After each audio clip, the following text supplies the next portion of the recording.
Coming up on 2020 on ID. The perfect all-American family, torn apart by forbidden teenage love. One day it'd be fine, and then as fast as you could snap your finger, there'd be yelling and screaming. Then 911, what is your emergency? There have been 2 gunshots. a grisly double homicide leaves both parents dead. And it was probably one of the most violent crime scenes that I've ever seen. And police say the shooter is the couple's own daughter. And she came running out bawling and says, "They think I did it." A teenage girl stands trial for murder, while her family watches and wonders. I can't imagine her doing that. Spent shells, a bloody bathrobe, reenactments banned from the courtroom, and a verdict. Is Sarah Marie Johnson not guilty or guilty of murder of the first degree? Young love interrupted.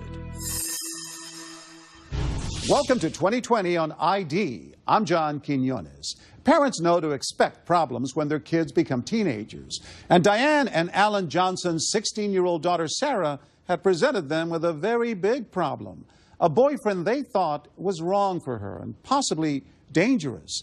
But no one could have imagined what would happen after they tried to end the relationship. Diane and Alan were murdered. In the aftermath, as Deborah Roberts first reported in 2007, a family found itself torn apart by accusations and grieving over what they had lost.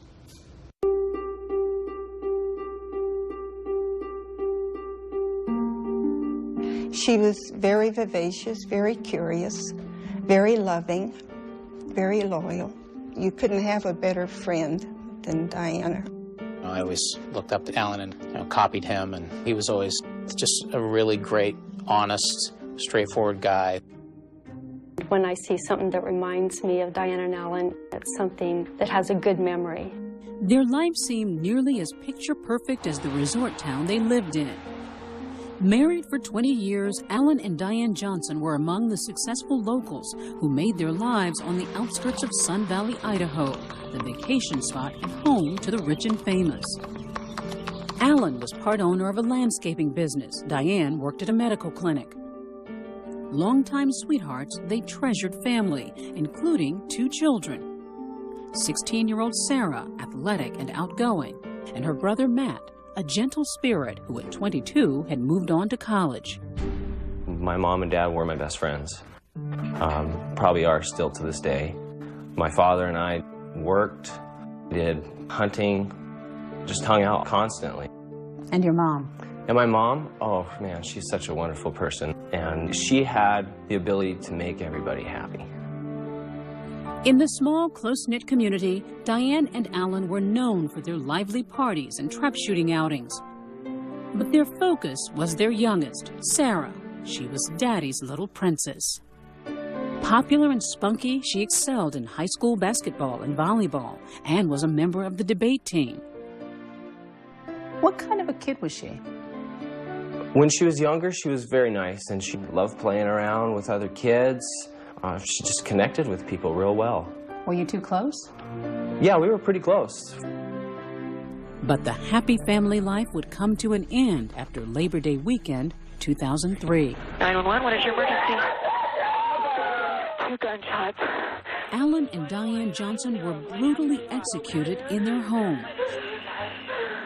Diane shot in the head while sleeping. Alan hit in the chest while in the shower. Their daughter Sarah, sounding terrified, says she was alone in her bedroom when it all happened. Who could have done it, and how could it happen? For investigators, the first clues would come after a discovery that Sarah had fallen for a boy her parents didn't like. His name was Bruno Santos, an illegal Mexican immigrant and high school dropout from a poor home across town. He was also 19, 3 years older than Sarah. I remembered him from my freshman year. Saranga Stark and Shantae Caudle played volleyball with Sarah. I thought she could do a lot better. He was a high school dropout and was selling drugs, and she came from this really nice family. It just didn't seem like it was right. And then One night after volleyball practice, you know, she showed their engagement rings and... Engagement rings? She was 16 years old. Yeah, that's what I told her. That's exactly what I told her, because I knew it was somewhat serious. I just didn't know that her parents had a really big problem about it. In fact, Sarah's relationship with Bruno was the source of heated family arguments, her brother Matt recalls. I know she had problems with my mom. One day it'd be fine, and then as fast as you could snap your finger, all hell would raise loose, and there'd be yelling and screaming. Jim Thomas, a county prosecutor, knew the family and had heard about the turmoil. And Alan was kind of the peacemaker. He hated to see the love of his life, Diane, and then his daughter, who was a jewel in his eye, in this kind of conflict. Back up at the cabin, you see Sarah there. Even Diane's older sister and her husband, Linda and Jim Vavold, worried that Bruno was tearing the family apart. She told me about one incident where she and Sarah had an argument and it became physical. And Diane slapped Sarah, and she fought back. And Alan had to come in and break it up. And the tension would intensify Saturday morning before Labor Day, Diane and Alan's last weekend alive. They discovered that Sarah had spent the night at Bruno's apartment. Linda and Jim were staying with the Johnsons that holiday weekend. Diane was sitting in a chair, and I said, "What's up?" And she says, "Well, we found Sarah with her boyfriend, and Alan's going to go get her." She says, "Why don't you ride with him?" And we pulled in, and I parked right behind Sarah's car, and he went up to the house. And he told him in no uncertain terms that he was not to have any contact with his daughter, and essentially gave him an ultimatum that he better stay away from his daughter or else. Alan even threatened to report Bruno to the police for having sex with his underage daughter. But it would never happen. The following Tuesday morning, as neighbors were getting ready for work, gunfire was heard. Alan and Diane were murdered. Sarah, alone and hysterical, ran to a neighbor's who dialed 911 for her. 911, what is your emergency? Now describe to me, because I can only imagine. You come back home, your parents have been shot, you discover, at what point did you know that they were dead? Right when I pulled up, the hearse was actually sitting in the backyard. And I wanted to go over in the property, but people were holding me back. How do you even take something like that in? I don't know. Can't explain. And then you see your family, and what was that like? Just sad. It was just a big circle of hugs and tears. Yeah. Dean and Pat Dishman, Diane's mother and father, couldn't grasp the horror. Oh, bless their hearts. What goes through a mother's mind when she hears that? You cry and you pray. It's indescribable. It really is, the heartache and the sorrow. At first, it's just, you can't believe it. It's something that's so bad, you can't comprehend it. It just takes a while to sink in. As family and friends began arriving at the house, everyone was now worried about Sarah and talking about Bruno. Her brother Matt feared for his little sister, who was somehow spared by the killer. When I said, "Is this a dream?" You're watching in a movie and you see someone pick up a phone. You know, is this a dream? You know, it's you can't tell reality from fiction at that point. What did you think had happened? I thought that somehow Bruno had got in and that he had done it.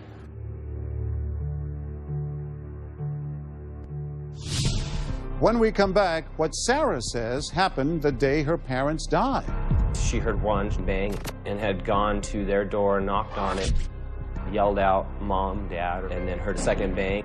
But is she telling the truth? I grabbed some of my investigators and some of the people. I said, there is something going on here.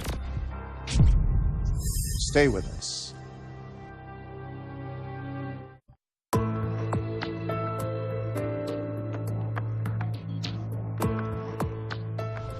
When Sarah Johnson began dating Bruno Santos, her parents were horrified. He was 3 years older than she was and a high school dropout. So they told the boy to stay out of their daughter's life. Could that action have cost them their lives? Once again, Deborah Roberts.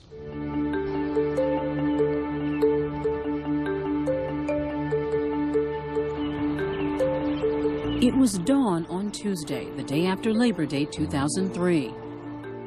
Alan and Diane Johnson had just been murdered in their bedroom. Their 16-year-old daughter, Sarah, panicked and hysterical, fled to a neighbor's where they called police. There have been 2 gunshots in the bedroom. So you get here in the morning. Yes. Go through these doors right here? Yeah, come in the front door. Sheriff Walt Femling, a family acquaintance, wasn't prepared for the sight he'd find. There was blood and hair on the carpet. It was on the ceiling. It was on all the walls. There was part of a skull cap in the hallway. And it was probably one of the most violent crime scenes that I've ever seen. Police in the small resort town first thought they were looking at a murder-suicide until they took a closer look at the bloody scene and discovered the murder weapon across the room from the victims, a .264 Winchester rifle. And I had walked out the back door and said, this is double homicide, and let's close this place down and stop that garbage truck right there. And little did we know that that key evidence was sitting right out here on the street. Inside that garbage can, bullets from the Winchester rifle, a left-handed leather glove, and a right-handed latex glove, all containing someone's DNA. Until that could be revealed, police were relying on Sarah, hoping for a lead that would help them find the killer.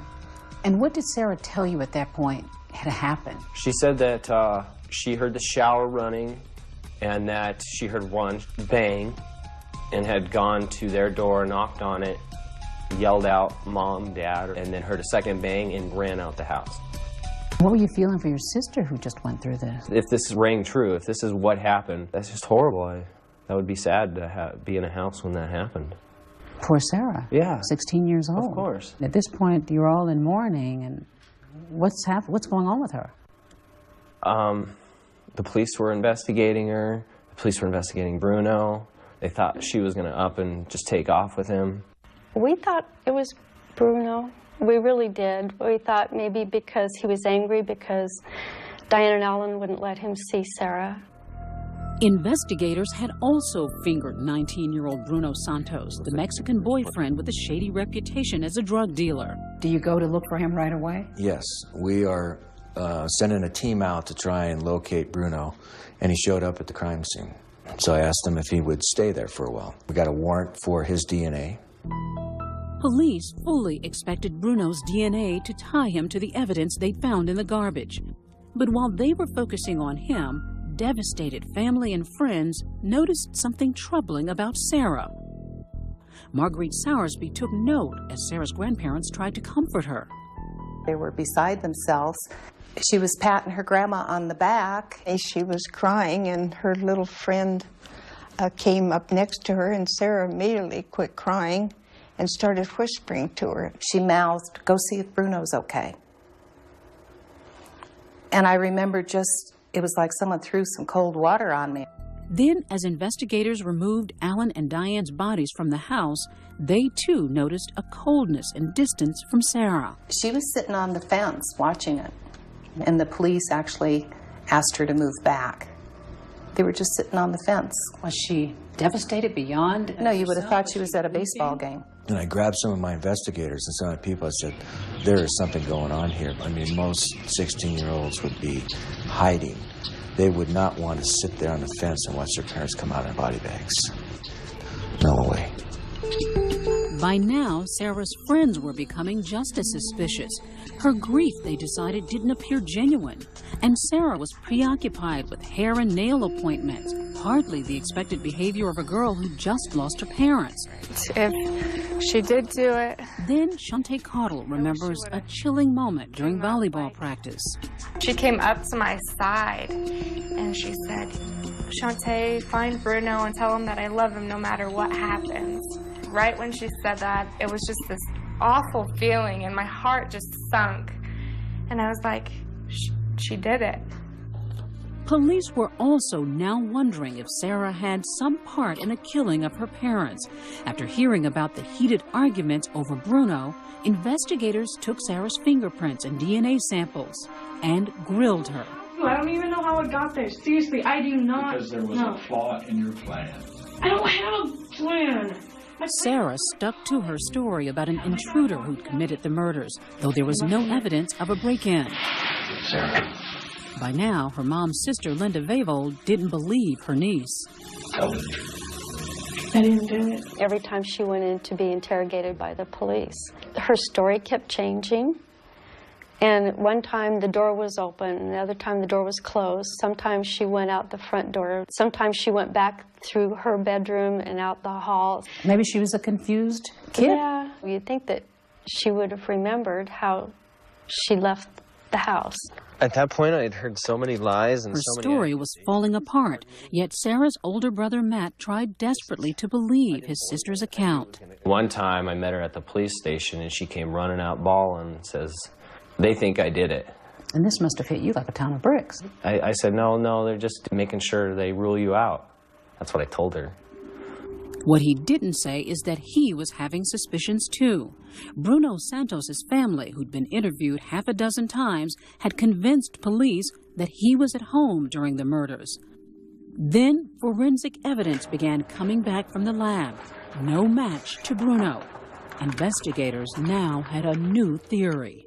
I finally just asked him, I said, "Walt, who pulled the trigger? Was it Bruno?" He said, "No." I said, "Then who?" And then he said, "Sarah." And what happened for you at that moment? I couldn't hardly talk. I couldn't believe that my granddaughter was capable of such a thing. Still, police worried the evidence wasn't strong enough.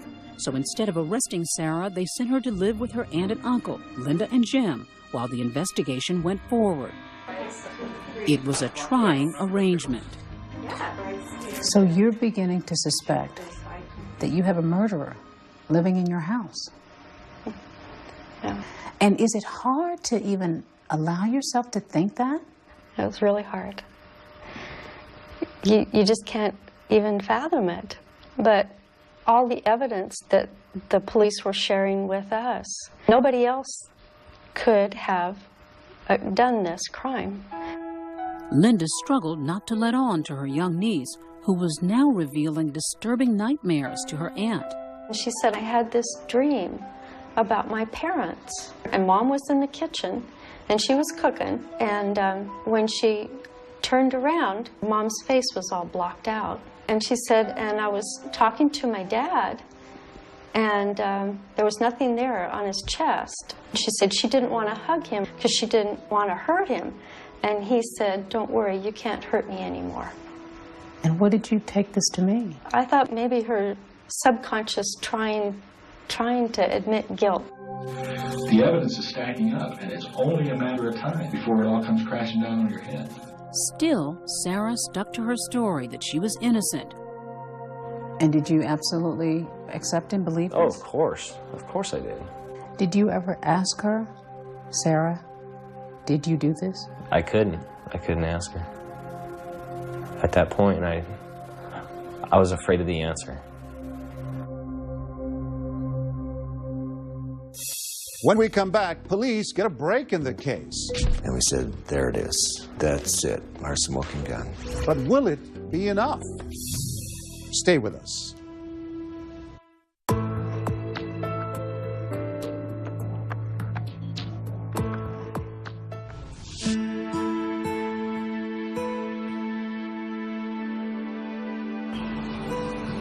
By mid-October, 6 weeks since the brutal murders of Alan and Diane Johnson, a cloud of sadness and fear had settled over the small, scenic Idaho town where they lived.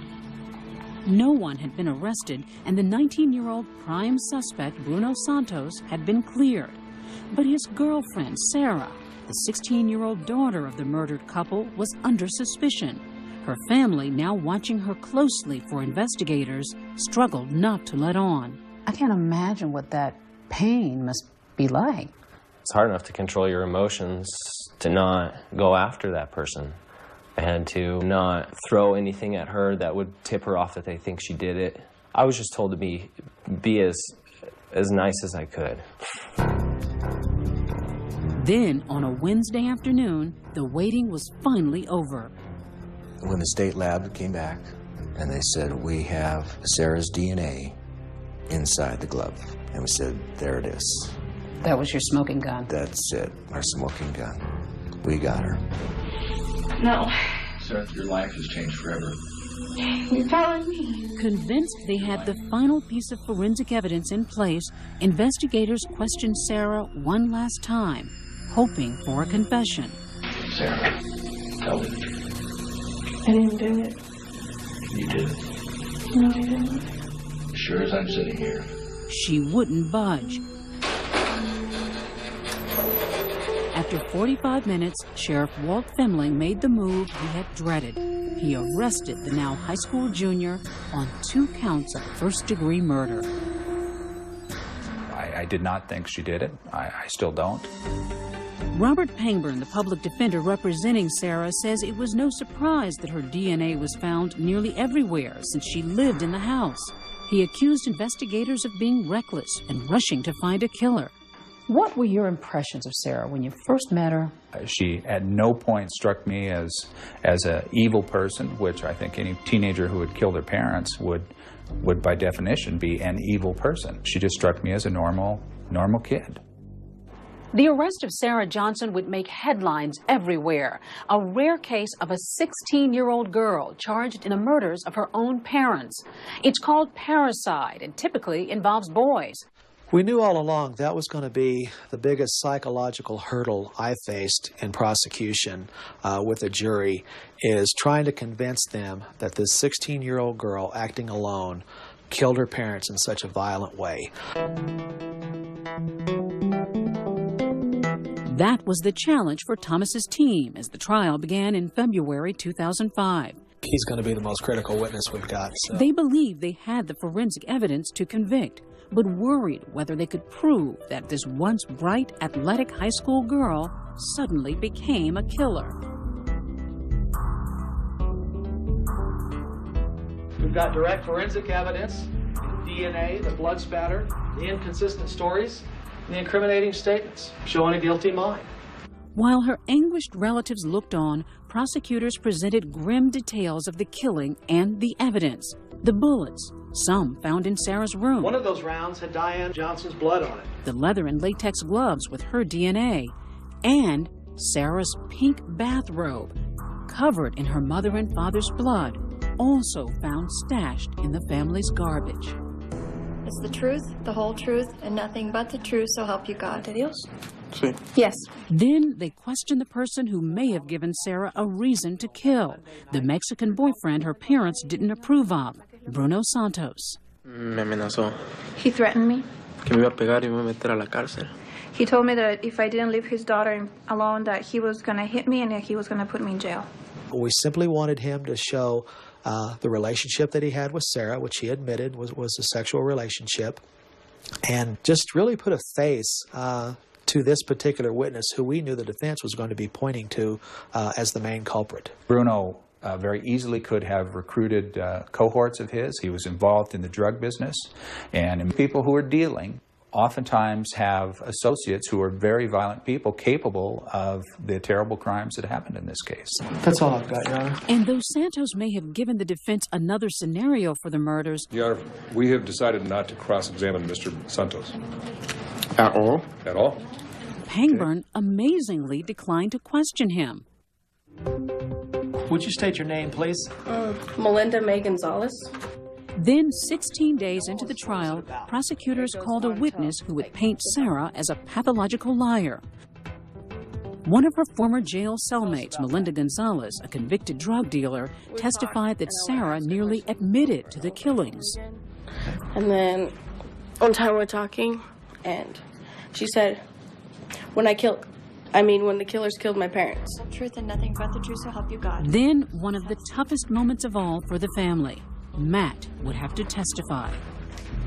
She's just not one to admit that she's wrong. She always has to have a last word. She always has to be right. Did your parents treat Sarah well? Oh yeah, they did anything for her. They were always trying to make her happy. Okay. The court listened in stunned silence as Matt described Sarah's explosions in the household, the open warfare between her and her mother. It was constant fighting, bickering back and forth. Did you ever hear your sister say that she hated your mother? Constantly. You testified that Sarah hated your mother, that she actually said this. Yes, She actually, several times, yes. You heard her say that? Uh-huh. It was usually in a heated argument. I hate you, you know, trying to punch holes through the floor with her feet, storming off. Defense lawyer Robert Pangburn tried to smear 24-year-old Matt's reputation, implying that he was greedy, that his motive for testifying was the $500,000 insurance claim. Do you know where Sarah's share of your parents' estate would go if she were convicted? I would get it. No further questions. I think that he would do anything and everything that he could do to ensure her conviction. Was one of the chief attacking witnesses, obviously a biased witness. The defense suggested that you were testifying because you were anxious to get the insurance money. I wouldn't look at it that way. I would say I was helping to find my parents' murderer. I had no idea that there was any insurance money involved until 2 weeks after it happened. Though his sister showed little emotion, Matt watched her closely throughout the trial. At one point, we see you try to make eye contact with her. Why? What were you trying to? Maybe a puppy dog look from her or something, just, why is this happening to me? Some innocence. But all I got back was a dagger stare, just cold-blooded. So you were still trying to feel something from your sister, that maybe this was all a mistake. Yeah. That's all I've got, Judge. As prosecutors wrapped up their case, emotions were running high amongst family and friends of the Johnsons. Despite the scientific evidence, many, like Lorna Kolash, Sarah's godmother, were shattered by the new picture they saw of Sarah. I couldn't believe that this young girl who had always been sweet and nice and courteous to me, that she could do such a thing. And it breaks your heart, because I just couldn't bear to have her be the one. When we come back, the defense presents its case. The gun itself had blood on it, yet there was none on her. Absolutely none. Including a reconstruction of the brutal murder.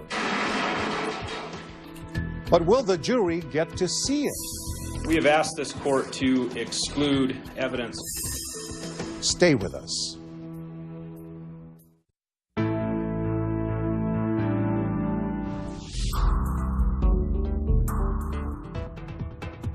It was early March 2005, 3 weeks since the start of now 18-year-old Sarah Johnson's murder trial. She was accused of parricide, killing her own parents, Alan and Diane, because they didn't approve of her boyfriend. The trial was being watched all over the country, and the defense was about to present Sarah's case. The stress was taking its toll on her brother Matt. It was another world. It was almost like putting yourself in one of those reality TV shows. I just felt like I needed to be there for my parents every day. Our job is to show you places where the state has failed to make its case. Robert Pangburn, the public defender, would try to convince the jury that the forensic evidence, Sarah's blood-stained pink bathrobe and the bloody latex glove, both containing her DNA, didn't prove that she pulled the trigger. We're going to bring scientists in here who are going to show you, and the state did a very poor job of hanging on to the evidence. We had a case based on scientific evidence that's clearly pointed to the fact that she not only didn't do it, she couldn't have done it. But a bloody glove and robe that had Sarah's DNA on it? Well, she lived in the house. Having her DNA on her own robe is not at all unusual. There was never any direct evidence that tied Sarah to this case. Michael Allen Howard. In fact, Pangburn brought in experts who said if Sarah had pulled the trigger, she should have been covered in blood, which she wasn't. If you're shooting somebody, you're going to be getting tissue disruption. You're going to be getting particles of tissue, sometimes bone. Her mother's head literally exploded in a spherical fashion. The gun itself had blood on it, yet there was none on her. Absolutely none. None on her face, none on her eyebrows, none on the piercings of her ears, her nostrils, into her hair. None. Absolutely none. The evidence will show you no blood, therefore no guilt. Pangburn built his entire defense on the no blood, no guilt strategy. State's Exhibit 56, this is Johnson lying in the bed. Day after day, his team presented graphic crime scene photos to prove their point. It was traumatizing to the friends and family members who jammed the courtroom. Some of the evidence photos, nobody in their right mind should see. You see somebody laying there that you used to know as a live person, so you just kind of detach yourself from it a little bit. You just have to. It's too hard otherwise. And there's blood spatters to the right of the sink. Even Sarah, who remained distant through much of the trial, broke down in tears as she stared at pictures of her murdered parents. Was it genuine? I don't know if she's putting on a show or not. Sometimes I thought she was, sometimes I thought she was hurting. I don't know. I got mixed emotions from it. But Matt's uncle, Jim Vavold, was certain that Sarah's tears were just an act. There's one occasion I was watching Sarah and her lawyer, and he tapped her on the shoulder and she started crying. And that went on a little bit, and then everything went back to normal again. That's when I realized that gal could really put on a good show if she has to. But even before the defense began its case, they suffered a serious blow to their no blood, no guilt strategy. We have asked this court to exclude evidence of this reconstruction that the court... Pangburn wanted to play this videotape demonstration of an exploding coconut, certain that it would graphically show how messy the shooting was and how Sarah should have been covered in blood. But the judge wouldn't allow it. Obviously, I disagree with the judge because I think it would have been helpful to show that in a near point-blank shot like this, no matter what that container is, it's a carton of milk, a coconut, a human head. It's going to explode and create a spherical explosion. Then the critical decision. Would Sarah take the stand and tell in her own words what happened in her parents' bedroom that early morning in 2003? It was no surprise to prosecutor Jim Thomas when she did not. I just think it would have been very difficult for this 16-year-old to come up with a credible explanation as to why things were so different, the version she gave to various people. Finally, after 6 weeks, closing arguments. Robert Pangburn, the defense lawyer. No blood, no guilt. That's what this case is about. Now, what the state has told you here is that, don't worry about that. Don't worry about the fact that she doesn't have any blood on her. Don't worry about the fact that she doesn't have any brain tissue on her. And Jim Thomas, the prosecutor. I think if you look at each piece that we've put, piece by piece by piece, you're going to find out the face on that puzzle is Sarah Johnson, and that's who committed this murder. Sarah's fate was now in the hands of the jury, 4 men and 8 women. Her family, nearly at the breaking point, was now convinced of her guilt. It takes a lot of evidence to convince a grandmother that her granddaughter killed her daughter. And it just got to the point where it was no one else. Nothing pointed to anyone else, and everything pointed to Sarah. She did it. Coming up, the verdict that will seal Sarah Johnson's fate. Is Sarah Marie Johnson not guilty or guilty of murder? And Sarah speaks for the first time since the trial began. I loved my parents, and I love my family. The conclusion of our story when we return.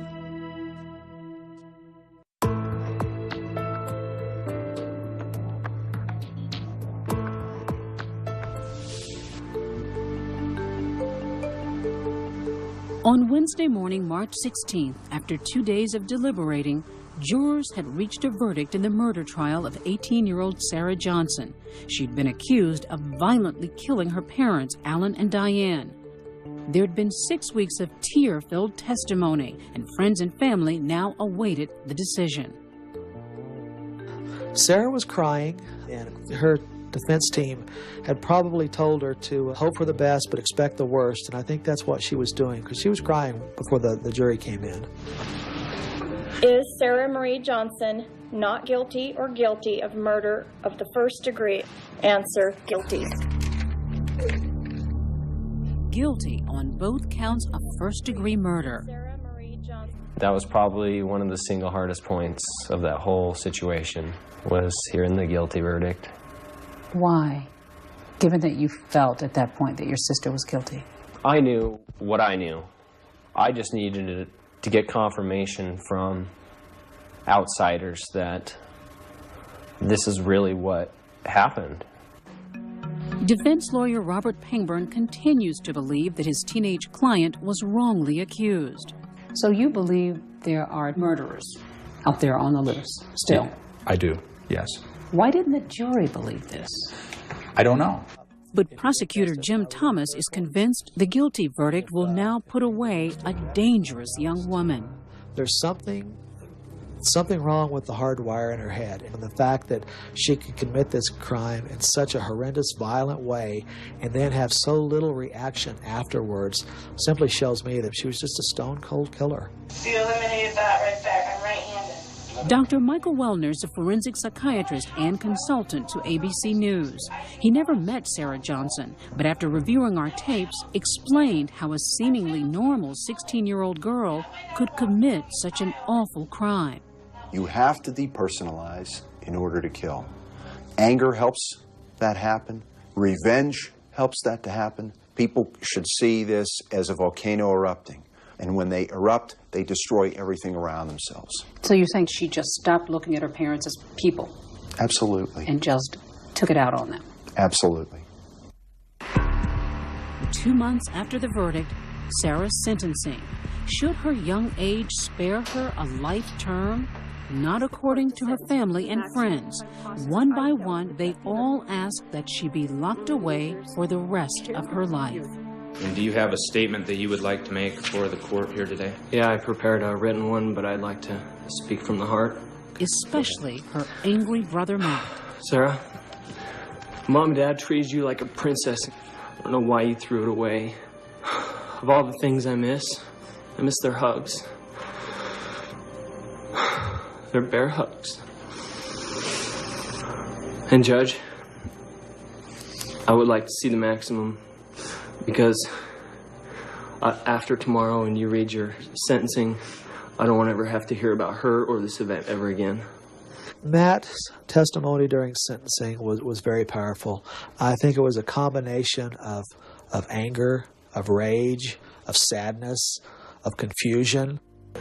Sarah, I'm not talking to the court, I'm talking to you.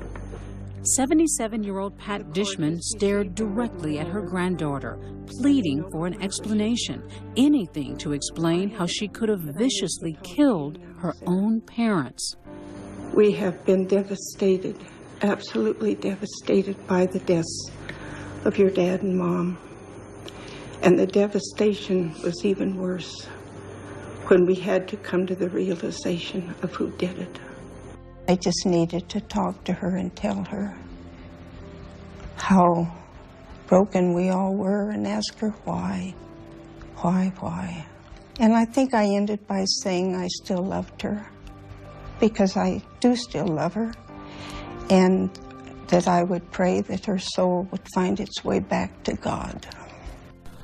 Okay, Ms. Johnson, it's your opportunity to address the court if you so wish. For nearly 2 years since the murder of her parents, Alan and Diane, finally Sarah Johnson would speak in court. I loved my parents, and I love my family. With the guidance of the Lord and the continued love and support of those that believe in me, I hope to rebuild my life and prove that I can be a productive member of society. That's all I have to say. Her family and friends, desperate for some kind of explanation, would get little more than tears from the teenage girl who continued to insist on her innocence. I didn't feel any emotion in that at all. I felt like she's just trying to reduce her sentence. So what my judgment, Ms. Johnson, is with respect to count one, crime of the murder of first degree, unified sentence of life. She will spend every waking hour and sleeping hour of her life, the rest of her life, her entire adult life, incarcerated. That's like Sarah's once close high school friends still struggle to understand how the carefree girl they knew could be a killer. She's never going to be married. She's never going to have kids. I mean, she's not going to have a life. And that's sad when you are 20 years old and you don't get a life. Sarah's life is now confined to a cell like this one. She's refused to see family or friends. How much does it hurt? It's still really hard. A lot. Mm-hmm. It's still really hard. Do you still love Sarah?